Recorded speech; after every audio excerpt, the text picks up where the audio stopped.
Pembangunan flyover Simpang Seki Palembang hingga pertengahan Maret 2023, perkembangan konstruksinya mencapai 43%.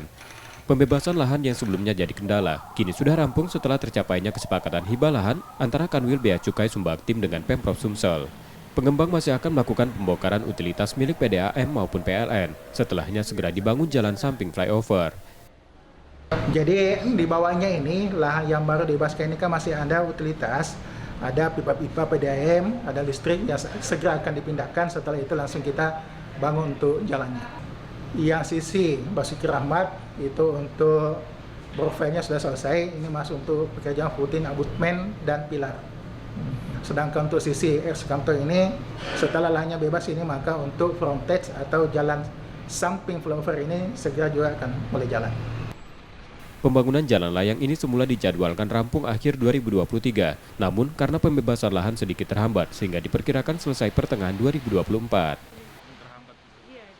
Rizky Nurmizan, Kompas TV, Palembang, Sumatera Selatan.